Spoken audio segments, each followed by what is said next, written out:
The whispering walls of room 343. Everyone agreed on one thing about Mrs. Soderlund's 5th grade language arts class. Room 343 was different. Not bad, different. Just listening. Mrs. Soderlund had kind eyes and long brown hair. She loved metaphors, strong verbs, and reading scary stories aloud in October with the lights turned low. But this year, something strange was happening. It started with the whispering. One Tuesday afternoon, while the class was silently reading, Logan looked up. "Did you hear that?" he whispered. "Hear what?" Ava asked. "That." They froze. Scratch, scratch, whisper. It sounded like someone writing on paper, but no one was. Mrs. Soderlund slowly lowered her book. "I hear it too," she said calmly. The scratching came from the back wall, right where the old cork bulletin board hung, the one covered in student writing from years past. Stories with titles like The Vanishing Bus and The Girl in the Mirror. Mrs. Soderlund walked over and gently pressed her hand against the corkboard. The scratching stopped. The class exhaled. "Probably the water pipes," she said with a reassuring smile.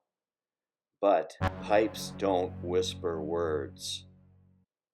The next day, it got worse. As the students worked on their personal narratives, a paper lifted off Mason's desk. Just lifted, like someone invisible had picked it up.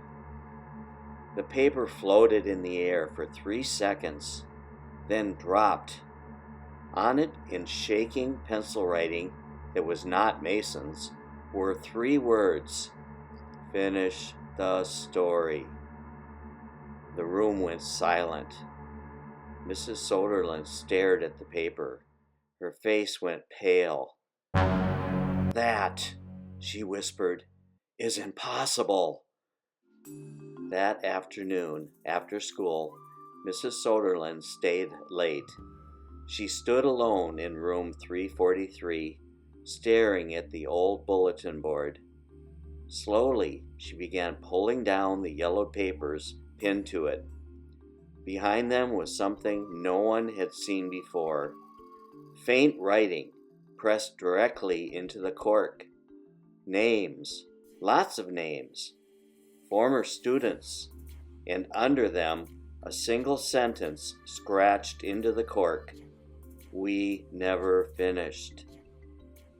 Mrs. Soderlund remembered. Years ago, before she taught 5th grade, room 343 had been used for after-school writing club. One winter, during a heavy snowstorm, the school lost power. The club had dismissed early, but one student had stayed behind. A quiet boy named Elias.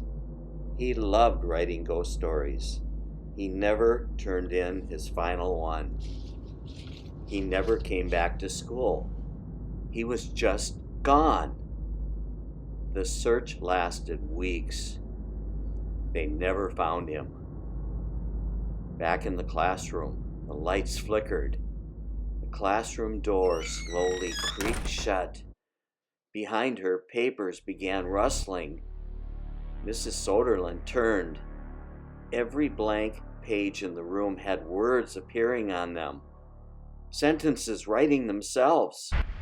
Desks trembled, pencils rolled, and on the whiteboard, in large uneven letters, "Help us finish." Mrs. Soderlund didn't run. She picked up a marker. "If you want your stories told," she said softly, "I'll tell them." The shaking stopped. The whispering quieted. The next day, she told her class the truth. This classroom, she explained carefully, holds unfinished stories, and stories do not like to be left unfinished. From that day on, room 343 had a new rule. No story would ever be abandoned. Students who left paper half done would find it mysteriously continued overnight, with eerily good descriptions and chilling dialogue, sometimes better than their own writing. On the corner of her whiteboard, Mrs. Soderlund posted Mason's paper. Finish the story. She never took it down. Every now and then, when the room was silent, you could still hear it. Scratch, scratch, whisper.